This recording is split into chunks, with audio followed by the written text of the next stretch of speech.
এই দাঁড়াও, কথা আছে। কি কইতাছে পোলাটার লগে? চলো ওই পেশালো, তোমার লগে কথা আছে। তোমার আমি কইছি তুমি আমার রেখে খাবার খাবা না। আরে তোমার কথা তো আমার খেয়ালই ছিল না। হয় তা তো থাকবোই না, যাও আমি আজকে খাবারই খাবো না। আরে না, কালকে থেকে খামো তোমার লগে, আমার মনে ছিল না। ও মা গো, পাউডা গেল। ওকে মা, তুমি এখানে পড়লা কেমনে? দিয়ে যাইতেছিলাম, পইরে গেছি। দিয়ে আবার কোনে যাইতেছিল? আরে ওডো ওডো। তা আপনি এই শিয়ার এই গোড়া দিয়ে কোন জায়গায় যাইতেছিলেন?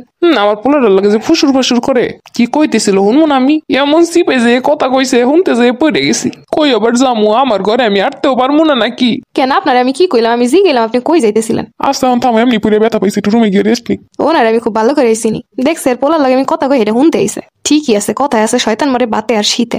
চল আমরা কালকে ঘুরতে যাই। সত্যি? কোথায় নিয়ে যাবা? তুমি যেখানে কবে হিসাবে নিয়ে যাবো, কিন্তু কাছাকাছি। আচ্ছা চলো, ওই যে একটা ব্রিজ আছে না, ওই জায়গায় যাই। হ্যাঁ, কি কইতাছে? আমার ব্যাগটা খারাপ হয়ে গেছে, আমার একটা ব্যাগ কিনে দিবা? আচ্ছা দিব না, তাহলে চলো।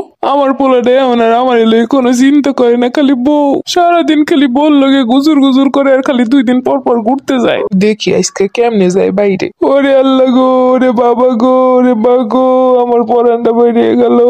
ওমা, তোমার কি হইছে? আমার পরানটা ভালো লাগতেছে না, হঠাৎ করে কেমন লাগতেছে, বুকটা ফাইটা যাইতেছে, মাথাটা ঘুরাইতেছে, মনে হয় যেন আর কিছুক্ষণ দুনিয়ায় আছি। তুমি তো ভালোই আসলা, হঠাৎ করে হয়ে গেল কেমনে? যাইবো তো যাইবো না, হে তো জানে আমরা বাইরে যাবো, হেলে গা আমার কোথাও বাইরে নিয়ে আগে হেরে মনে হয় তো আমার জানা। খারাপ খারাপ আমার কাছে একটা ওষুধ আছে। কি ওষুধ? এমন কোন ওষুধ এই বয়সে খাইও না, খাইলে কিন্তু উল্টা পাল্টা হইলে একটা শেষ হয়ে যাবো। না না মা, আপনি অসুস্থ হইবেন না, আরো সুস্থ হয়ে যাবেন এই ওষুধটা খাইলেই। হ্যাঁ, কি না কি খাওয়াইবেন এখন? যাবো উল্টা পাল্টা হইয়া। আমার ওষুধটা দেই।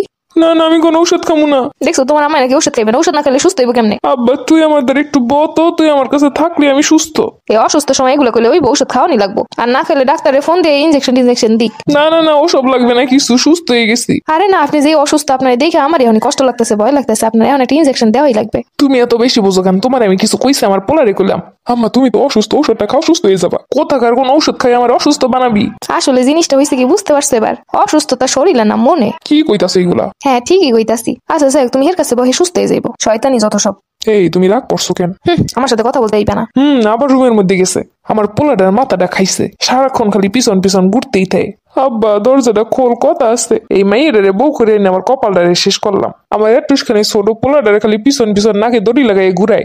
আব্বা বাইরে আমার শরীর খারাপ লাগতেছে। আম্মা তোমার আবার কি হইলো? তুই সারাটা এখন ঘরের মধ্যে কি করিস? আমার আল্লাহ আল্লাহ লাগে, অসুস্থ লাগে। আগে কত সুন্দর গল্প কইতি, সারাক্ষণ আম্মা আম্মা কয়ে খুঁজতি।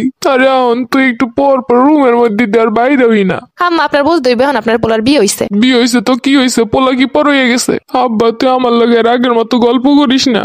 কই করি না আম্মা, এই 5 মিনিট আগেও তো তোমার লোক কথা কয়ে রুমে এলাম। রুমের মধ্যে সারাক্ষণ কি কি যে কম, এখন বাসায় খুঁজে পাইতাছি না। রুমটার মধ্যে বউ খালি হয়ে যাইবো। আরে কি যে বলো, বয়স্ক মানুষের মনে এমনিতেই বাচ্চাদের মতো হয়। একটা বাচ্চা এমন করে না, সে এমন ভাব করতেছে সে যেন কিছু বোঝেই না। যাই হোক, তুমি জানা রুমে ঢুকবা না, রুমে যদি ঢুকো দরজার কবজা টবজা খুলে একদম বাইরে রেখে দেবো। বিয়ের পরে এত তিরিং বিরিং এত কথা ভালো লাগে না, শুনতেও লজ্জা লাগে আমার। আর এরা যে কেমনে কয় আমি নিজেও বুঝি না। আব্বা তুই রাগ করছো? না আমাকে কেন রাগ করবো? মনটা খারাপ, তুমি 2 দিন পর পর এত অসুস্থ হইতেছো হঠাৎ কইরা। তুই তো আমার সব, তুই আমার পাশে থাকলে আমার কোনো আর অসুস্থতা আছে? আগে কইছি সব মনের রোগ, এইটাই বুঝি না। তাহলে বিয়ে করানোর কি দরকার? যারা মানসিক ভাবে মাইনে নিতে পারবে না এই জিনিসটা। ছেলে বড় হইলে একটা বয়স হইলে বিয়ে শাদী হইব, বাচ্চা কাছে হইবে, এটাই তো স্বাভাবিক। সংসার নিয়ে চিন্তা করবো, বউ বাচ্চা নিয়ে চিন্তা করবো, বউ বাচ্চারে সময় দিব, ঘুরতে নিয়ে যাইবো, এইটাই তো স্বাভাবিক। তা কেন এত মানতে যায় সমস্যা? আমি এটাই বুঝি না। কিছু শাশুড়িরা এগুলো মানতে পারে না দেখি যত অশান্তি। আর কান পাতা স্বভাব তো আছেই, সারাক্ষণ কি কইতাছি না কইতেছি কান পাইতে শুনে কেমনটা লাগে। তোমার লাগে একটা কথা আছে শুনো। হ্যাঁ কইয়া ভালো, কি কবা? দাঁড়া, আমার কথা আর একজন শুনতেছে, এত কষ্ট করে শুনবো কি লেগে ডাইকে লই। আমার দরজার পাশে কান পাইতে কি করেন? আসেন ভিতরে, আসেন ভিতরে বই শোনেন। আপনি যে আমাকে কথা কান পাইতে শোনেন আমি তা জানি, আপনি ভিতরে দাঁড়াই শোনেন। বাহির দিয়ে আবার ক্লিয়ার শোনা যায় কি যায় না? আমি এমনি দাঁড়াইছিলাম, আমার কাজ ছিল, হিন্দি যাইতেছিলাম। আম্মা আমরা যে যায় কথা কই হেজে দিয়ে আপনি যাইতে থাকেন, হেজে দিয়ে আপনি উষ্টা খাইয়ে পড়েন। আচ্ছা শুনো, তোমার আম্মা তো এরকম সব কথা আমাকে কান পাইতে শুনে, শুধু শুধু বাইরে বসে শুনবো কেন? সামনে এই শুনুক। তুমি যেদিন বলছিলা না আমরা বাচ্চা কাচ্চা নিয়ে কি প্ল্যান করবো, ওইটা নিয়ে কথা কইতে চাইছিলাম। এই চুপ কর, আম্মা আছে। কি তোমার লজ্জা লাগতেছে? হে তো কোনো লজ্জা নাই। হে এমনি সব কথা কান পাইতে শুনতে আহে। হের বিষয় কইলাম না, আরেকজনের বিষয় কইলাম, এটা দেহার বিষয় না, সব কথা শোনোনি লাগবো। আমি যে ওইদিকে আমার কাম আছে, কি যে কম কিছুই বুঝতেছি না।